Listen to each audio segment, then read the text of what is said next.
Hi, everyone. Thanks for this episode, Nick Egan Times. On this episode, we have an amazing guest. We have the extremely gifted and highly intelligent Robert J. Sawyer. Robert is an incredible best-selling science fiction author. Robert has had a remarkable and illustrious career. Robert has written a tremendous 24 novels to date. And Robert is one of only 8 writers to win all 3 of the world's top sci-fi novel awards. And Robert has overall won a significant amount of awards in his professional career. Welcome to the talented Robert, and thanks for coming on the podcast. Oh, it's my absolute pleasure, Nicholas. Thank you. You're welcome. All right, let's start off. Tell me, how's it all been going?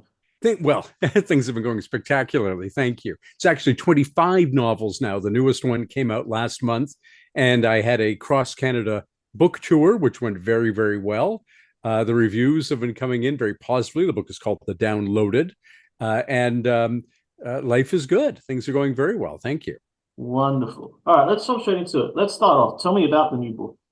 The Downloaded is about 2 different groups of people, a group of astronauts who are preparing to go to Alpha Centauri, the closest star system to our own, and a group of prisoners who are serving 20-year prison sentences. Now, what do these 2 groups have in common? They've both chosen or required to freeze their bodies cryogenically and upload their consciousnesses to a quantum computer. The astronauts, of course, because although Alpha Centauri system is only 4.3 light years away, we can't go anywhere near the speed of light. It will take 500 years for their ship to get there. So they're in hibernation. The prisoners are told, well, we'll upload your consciousness into a quantum computer. We'll speed up the clock speed so that your 20-year sentence will absolutely, every single second of it, seem like 20 years to you, but only 10 months will pass in the outside world. So you can go back and join your family. Your kids will still be kids. Your spouse might still be around. Your job might not be, if it's gone, at least your skill set won't be hopelessly obsolete.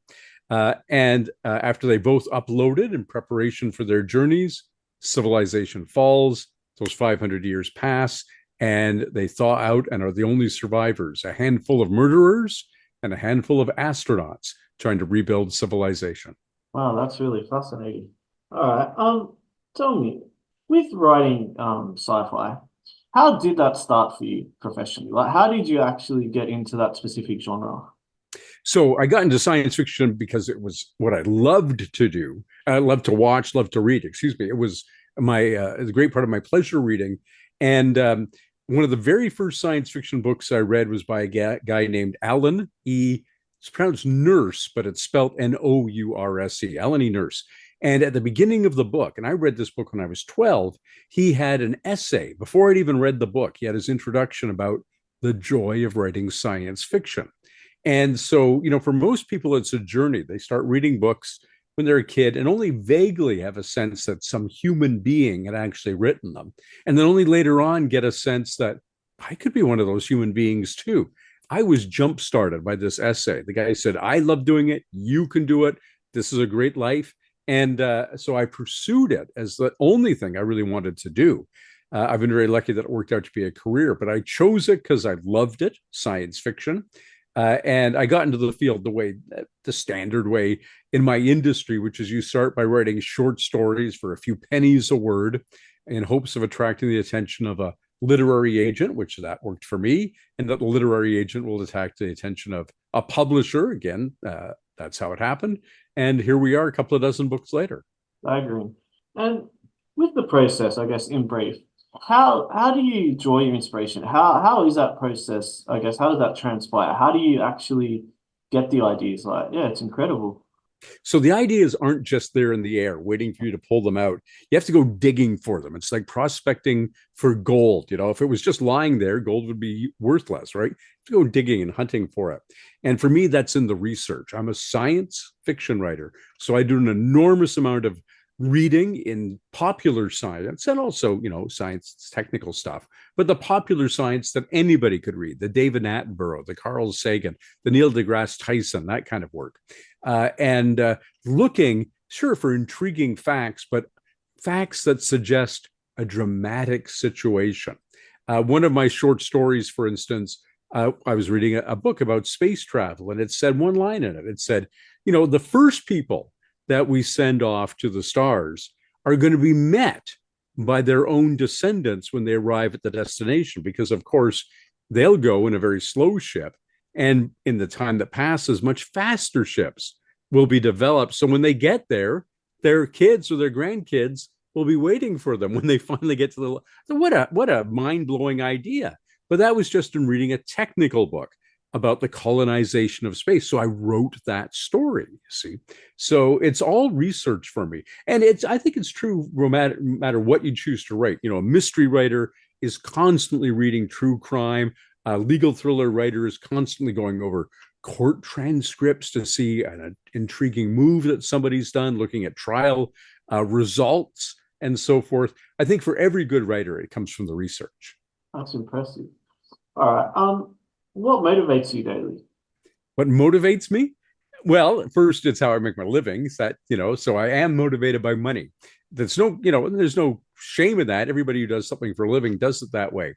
But for that reason, for instance, I gave up writing short stories. I said they only sell for a penny or few words. You were kind enough to mention that I'd won the top awards in the field. The top award is called the Hugo. And at the World Science Fiction Convention, they give the Hugo Awards. Well, the Hugo Awards are named after a man who established the first science fiction magazine, 1926. All right, so that's 96 years ago, Hugo Gernsback. And at the Hugo ceremonies a few years ago, Spider Robinson was the master of ceremonies. Welcome to a ceremony named for an award, named for a man who invented a per word pay rate we still use. So there's no money in writing short fiction. The only sensible reason to do it is either because you really love that art form, or because you want it to parlay into a career in writing novels. That's where the real success is. Now, that said, I'm not a mercenary. I am an artist. I care about doing really ambitious, hard, difficult work. Difficult for me, I mean. Hopefully it's a breeze for you to read, but I want it to be a challenge, that I've done something. It's a little bit of a tour de force, a little bit of a risk for me when I pull this one off. I don't know if I can or not. And I write because science fiction is a great vehicle for social commentary. I got into it because of H.G. Wells, who was writing about, he's not in a time machine. He's not writing about travel to the future. He's writing about the British class system. War of the Worlds is about the evils of British colonialism.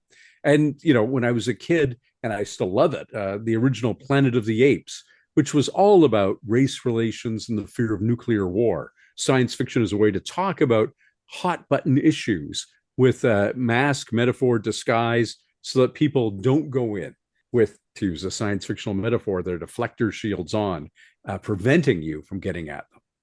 Incredible. How long does it take to write a book? When I was in my heyday, my first novel came out in 1990. My first 20 years, I was doing a book a year. And that would be 3 or 4 months of the research and planning, 2 or 3 months of writing the first draft, 3 or 4 months of doing revisions. And then there's a little bit of time left over at the end of the year that you're using to promote the previous year's book. These days, I've slowed down a lot. That economic incentive isn't there anymore. I'm comfortable. I so much enjoyed the research part that, for instance, the downloaded, it didn't require all that much research. I knew what I was talking about when I set out. But the one before that was called the Oppenheimer Alternative. And it's about the Manhattan Project. And I set about doing the book, and it came out, I'd sold it. It came out before Christopher Nolan had even announced that he was going to make this movie with Cillian Murphy about Oppenheimer. But I spent an entire year, instead of just my usual few months, a full-time 40-hour weeks doing the research for that book, because I love it. It's just, for me, I write the novels to monetize all the research that I do. I have to somehow make a living. I can't just constantly go down Wikipedia or Google rabbit holes searching one thing after another that, whatever catches my fancy. I have to somehow make money off of it. So I gather it all together into hopefully a dramatically interesting pile and call that my next novel. That's great. What's the best piece of advice you would give to a young aspiring author that wants to pursue, I guess, your path or your career? I'm a huge believer in writing I learned this, by the way, from Isaac Asimov, the great Russian-born American science fiction writer. I got to interview him when I was 25 years old, long time ago now. When I got to interview him, I was doing some interviews for the CBC, the Canadian Broadcasting Corporation, and I asked him that question you just asked me, and he said, "So long as I make myself and my readers happy in that order, I'm happy." And that was the key. You have to write for yourself. I don't mean you write, things that are completely self-indulgent, power-mad fantasies about yourself or anything, but you write things that you want to read. And and really for so many of us writers, that's how we got started. We went into the bookstores and we'd read all of, in my case, the Asimov, the Clarke, the Larry Niven, the writers that I liked. There was nothing else for me to read, but I wanted to write more. I didn't want to write robot stories in Asimov's universe or known space stories, which is Larry Niven's universe. I want to make my own universe, write my own stories. And that's the number one thing is don't look around to see what's trending, what's the hottest topic, because everybody else is looking for the same thing, right? If they're doing that, if they're letting the market lead them, everybody else, right now, let's all write about climate fiction, climate change fiction. That's the hottest category right now. And by the time you write yours, the category, we won't have solved the problem that gave rise to the category, climate change, but the category will be tired and the audience and the world will be on to something else. So don't chase a trend, find something that really interests you, tell that story with passion and conviction, and trust that there are enough people in this globe with 8 billion of us on it who will share your interest for the work to find a home. That's wonderful. What do you see being the biggest challenge, or what has been the biggest challenge for you as an author? The biggest challenge for any author, beyond what I just said, or related to it, is finding that audience. I started in 1990, my first novel, first short story in 1980. So it was only one way, traditional publishing. And you had to try your luck with the publishing houses in New York or London or Toronto or Sydney, the big English language publishing capitals, and hope for the best.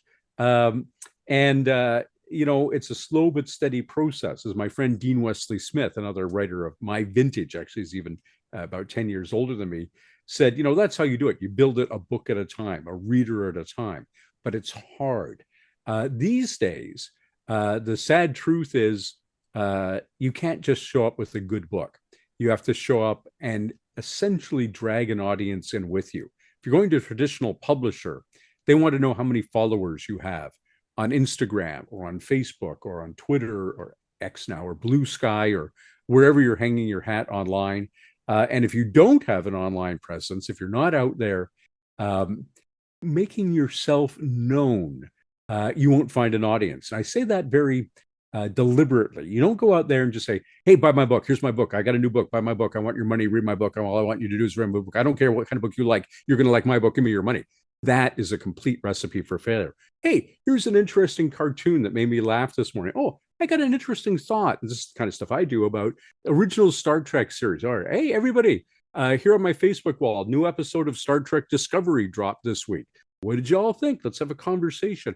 And you get people to be intrigued by who you are intellectually and what kind of emotional presence and, like, hey, this is a guy I'd like to spend some time with. Well, sorry, you can't come over to my house for 8 hours, but you can buy my book and spend 8 hours in my company in the comfort of your own house. And that's how you build it up piece by piece. That's great insights. Thanks for sharing. When you look back at your career over time, what are your fondest memories, or those pinch me moments where you just go, "Wow, this has happened," or this is incredible?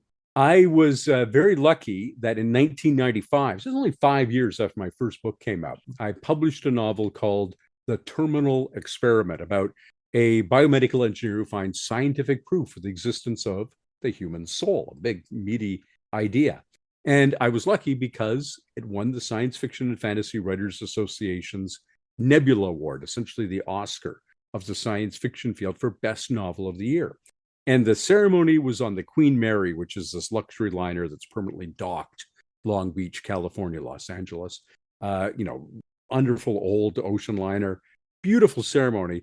But I won the award, and my editor at the time at HarperCollins said to me, Rob, you've just gone overnight from being a promising newcomer to being a bankable, established name. So that was the moment right there. And it was, I knew, my career had started, my first couple of books, first five, I guess, had not made a huge splash. And I knew I had to write something ambitious. Didn't have to be big.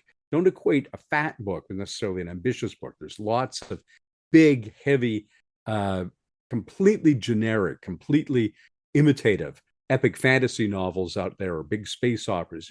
Write something that's got a meaty topic to it.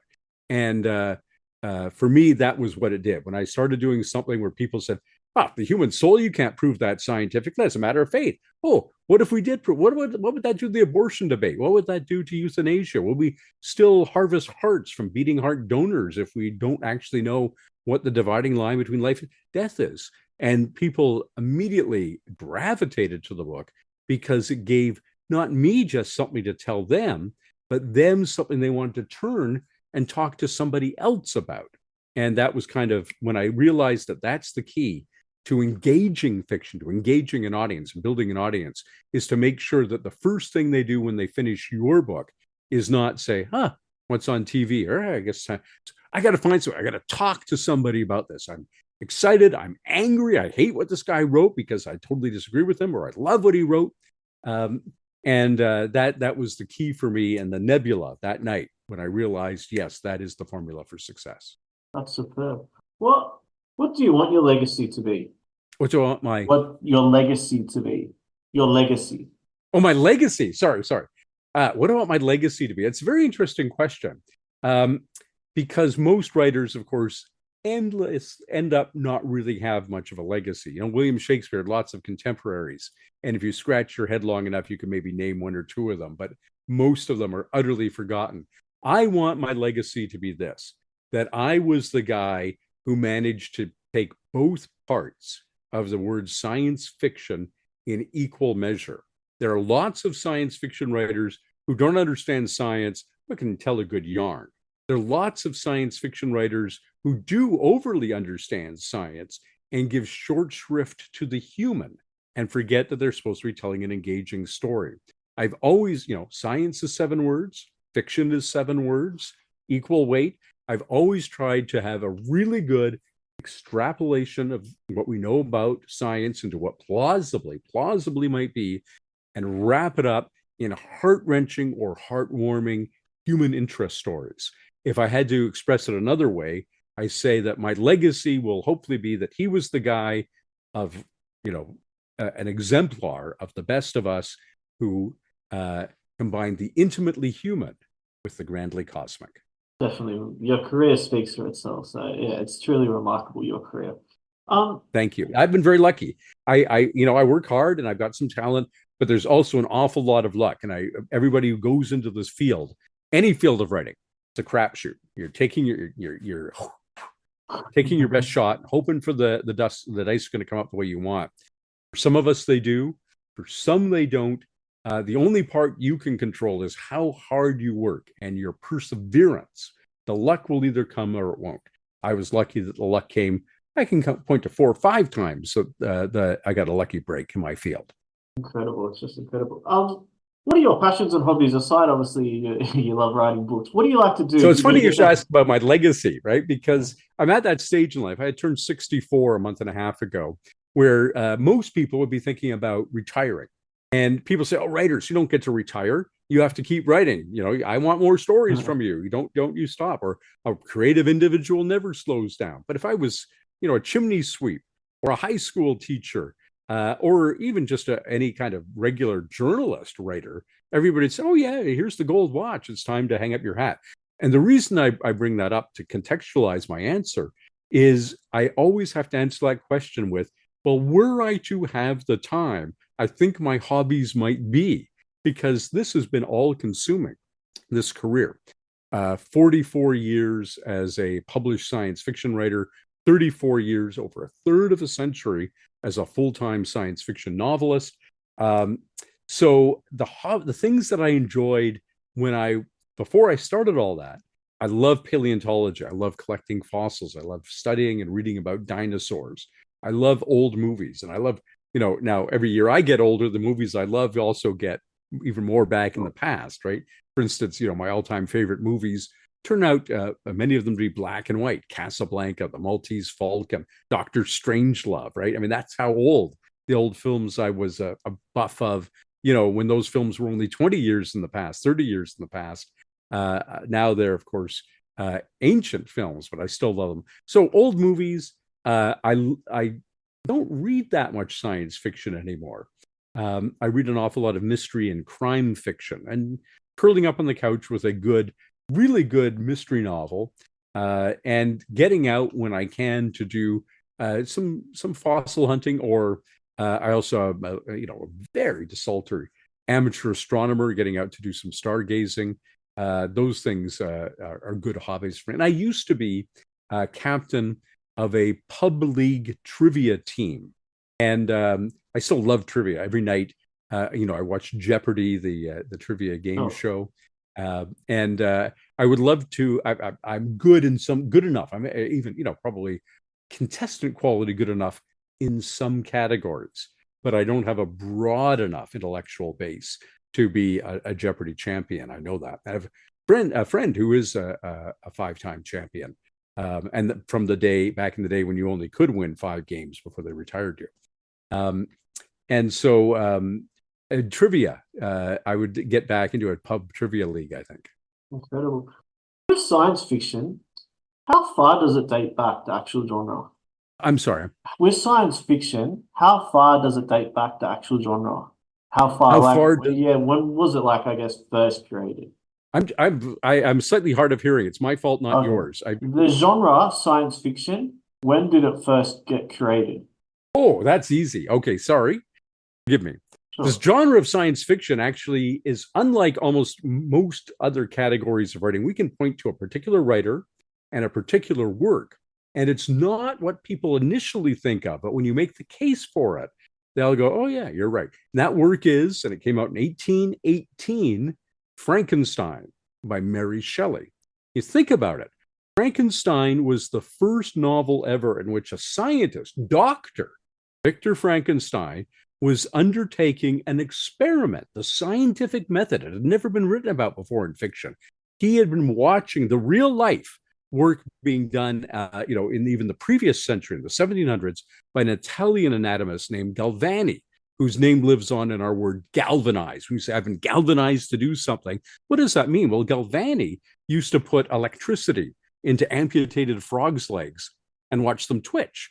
So, there's some relationship between electricity and life. I don't know what it is, but so what's the experiment? Well, if you can take a dead frog's leg and reanimate it, maybe if you took enough dead human parts, put them together, and had enough electricity, not the little zits that you can get, with rubbing things together for static electricity, maybe lightning, maybe you could reanimate a dead body. And so Frankenstein is, in fact, the first novel ever about the scientific method. And it was created by a woman and over 2 centuries ago. Wow. Amazing. If you were 18 again and you could go back personally or professionally and change anything, what would you change? There's a couple of stupid business decisions I made. There are a couple of times where I was ill-advised by agents, and there's, the Mamas and the Papas, a rock group from the 60s when I was a little kid. They have one of their lyrics goes, agents can't be trusted. There's a lot of truth in that for anybody who's dealing in anything, sports, anything, where you have somebody who's between you and the people who are paying you. Be careful, because their interest may be put ahead of your interest in various things. That said, I would say relax. It's going to work out. If my when I started writing science fiction and sending out stories when I was 17, and had no reason to believe that I was ever going to be more than a modest, any success at all that I ever even get published. If I could have known then that it was going to turn out okay, I think I would have relaxed. I wouldn't have slowed down. I would have been less driven. I don't mean relax and not do stuff. I mean relax and not fret so much. There's the famous saying from René Descartes, cogito ergo sum. I think, therefore I am. And one of my characters in one of my books, Quantum Night, says, no, no, no. It's solicito, ergo sum. I fret, therefore I am. And I spent far too much of my life fretting over things that I didn't have to. Wow, thanks. That's great. Thanks for sharing. Robert, thanks for coming on the podcast. I do appreciate it. It's incredible your career, everything you've done, and even now, obviously, writing a new book. Yeah, it's significant, and thanks for coming on. My absolute pleasure. Thank you so much for asking me. You're welcome. Thank you.